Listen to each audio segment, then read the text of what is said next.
புதுச்சேரியில் 2 இளைஞர்களை வெட்டி கொலை செய்ய முயன்ற 5 பேரை அதிரடியாக கைது செய்த போலீஸ் ஏட்டுக்கு பாராட்டு குவிந்து வருகின்றது.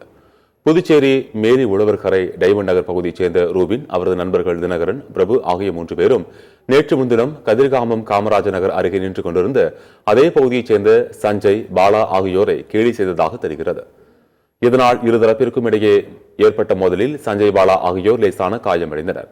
இதனால் ரூபின் உறவினரான அஸ்வின், சஞ்சய், பாலா மற்றும் தனுஷ், பிரசன்னா ஆகியோர் நேற்று முன்தினம் இரவு கதிர்காமம் பாரதி வீதியில் நின்றிருந்த ரூபின், தினகரன், பிரபாகரன் ஆகியோரை சூழ்ந்து கத்தியால் சரமாரியாக வெட்டியுள்ளனர். இதில் ரூபின் மற்றும் தினகரனுக்கு கை மற்றும் முட்டியில் கத்தி வெட்டு விழுந்தது.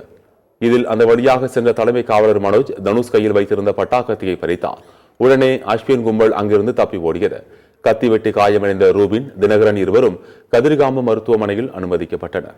பின்னர் ரூபின் அளித்த புகாரின் பெயரில் தன்வந்திரி நகர் போலீசார் கொலை முயற்சி வழக்கு பதிவு செய்து அஸ்வின், சஞ்சய், பாலா, தனுஷ், பிரசன்னா ஆகிய 5 பேரை கைது செய்து விசாரணை மேற்கொண்டு வருகின்றனர்.